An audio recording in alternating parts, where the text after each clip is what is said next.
Good day mga kamaster. Ngayong araw kalalabas ko lang ngayon dahil magpa-part time muna tayo bilang delivery rider kay Foodpanda. So first na booking natin ngayon ay pipick upin natin dito sa Pizza Hut. So by the way guys, mga kamaster, titingnan natin kung nasa magkano yung kikitain ko ngayon sa part time sa loob ng 3 oras. Time check natin ngayon guys is 4:54. Ayan.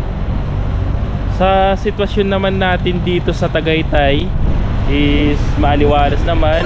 Ngayon malamig yung simoy ng hangin guys.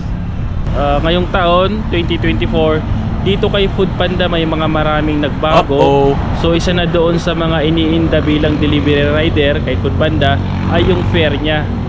So shout out dun sa mga ating mga tropang Foodpanda delivery rider. So tiyaga lang tayo mga kamaster dahil wala tayong magagawa kung ano yung ibibigay ni Foodpanda na fare ay tatanggapin natin. Sipag lang dahil kung hindi naman tayo bibiyahe guys sa pagdi-deliver kay Foodpanda, so kawawa naman yung ating pamilya, di ba? Wala tayong kikitain, wala tayong mapupulot na ni kusing doon sa pagtatambay natin. So kahit kunti yan, malaking tulong na rin yan. At least may naiuwi tayo sa bahay. Alright guys? Alright, ayan, ready to pick up na yung ating booking ngayon. Hello po. Hi sir, magandang araw. 800. Oh, parang pipirma ko sir ng pamana. Oo. So ayan guys, na-pick up na natin yung booking. Ito yung ating first delivery ngayon. Sana pala rin tayo na mas marami pang booking yung matatanggap natin para syempre mas malaki-laki yung may uwi natin sa ating pamilya. Pili muna natin yung pizza. Ayan, pizza guys. At ito naman yung carbonara. A few moments later.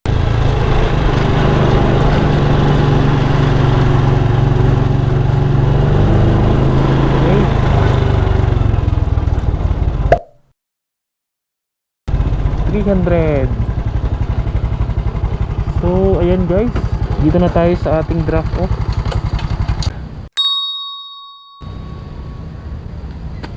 Diyan na lang po. So guys, wala dito yung bantay, si guard, doon tayo sa kabila. Okay. Ay, magkarugtong pala to chip doon. Okay. Oh. Chip, all around. Sige chip, ikaw na lang chip magre-receive kay Ma'am Joannis. Libangan na chip habang walang ginagawa. Oo. Mas mabilis nga ang oras dyan eh. Kaysa naman nakaupo. Okay chip. Ayan. Pwede ibaba na lang yan dito? Oh sige. Salamat lang chip Drop off ko lang. Okay. Kahit hawak lang. Okay chip, salamat ng marami.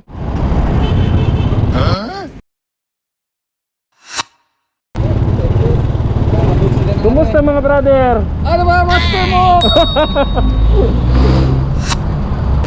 Okay na po ito? Yeah. Kay Andy. Yeah. Okay, thank you. Yeah. Ha?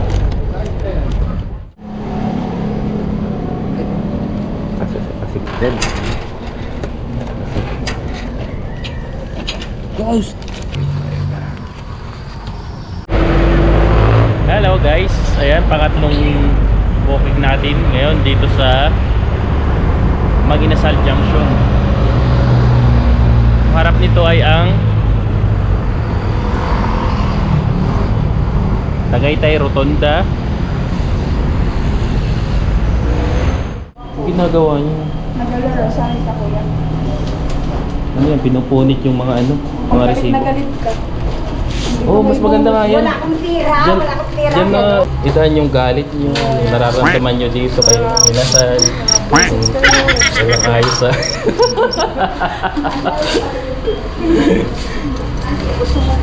$604. Yun, okay na. Thank you.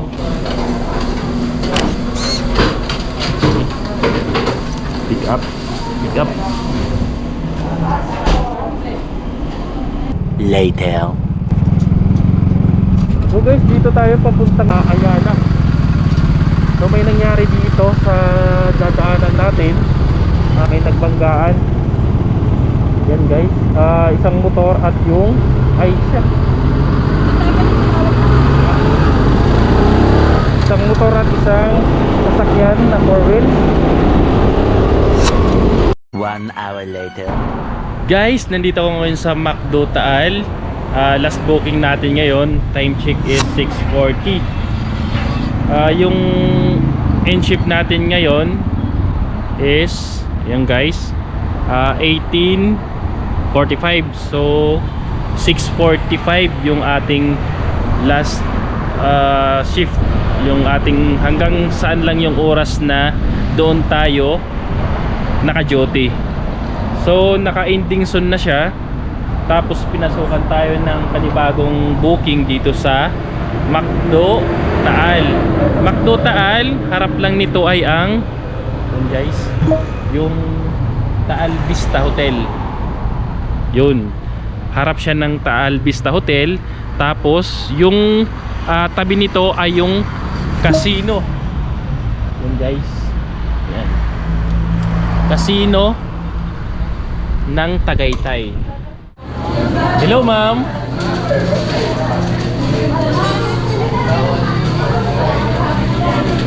Okay na po kay Banisa, kay Ma'am Banisa. Ma'am, may kasama daw po nito. Toys. May toys ba to? Kasama. Di, okay na daw ma'am. Okay na daw po. Oo. Thank you. At simula kanina, natapos tayo ngayon. Time check natin ngayon is 7:07 guys. Nasa harap pala ako ngayon ng SMDC Wind Residence ng Tagaytay. So katatapos lang ng ating delivery, yung last drop off ko galing kay McDo Taal. So flex ko lang ngayon guys kung nakailang complete deliveries tayo. I-check natin.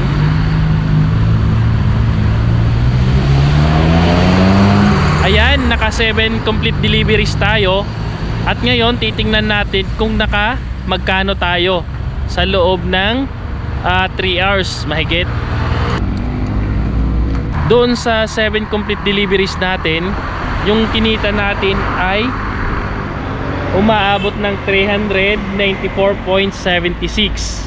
Yan guys, yan yung kita natin sa loob ng 3 oras mahigit. So di ba guys, hindi na masama, sobrang napaka useful, sobrang malaking tulong to sa pangangailangan natin. So sa mga tamad dyan, shoutout sa mga tamad, huwag kayong patamad-tamad, bawal ang tamad ngayon, sobrang mahal na mga bilihin. Alright, so maraming salamat guys sa mga nanonood.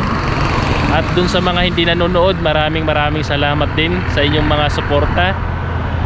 Disclaimers lang po guys, lahat po sa mga nabanggit ko kanina patungkol doon sa mga earnings natin ay may kanya-kanyang pamamaraan po bilang delivery rider. So ngayon po ay base lang po iyon mga na-experience natin ngayong araw na ito. Sana sa mga susunod na mga araw bigyan pa tayo ng mas magandang earnings bilang delivery rider kay Foodpanda o kahit anuman na mga ini-delivery platform. Alright, so maraming salamat guys.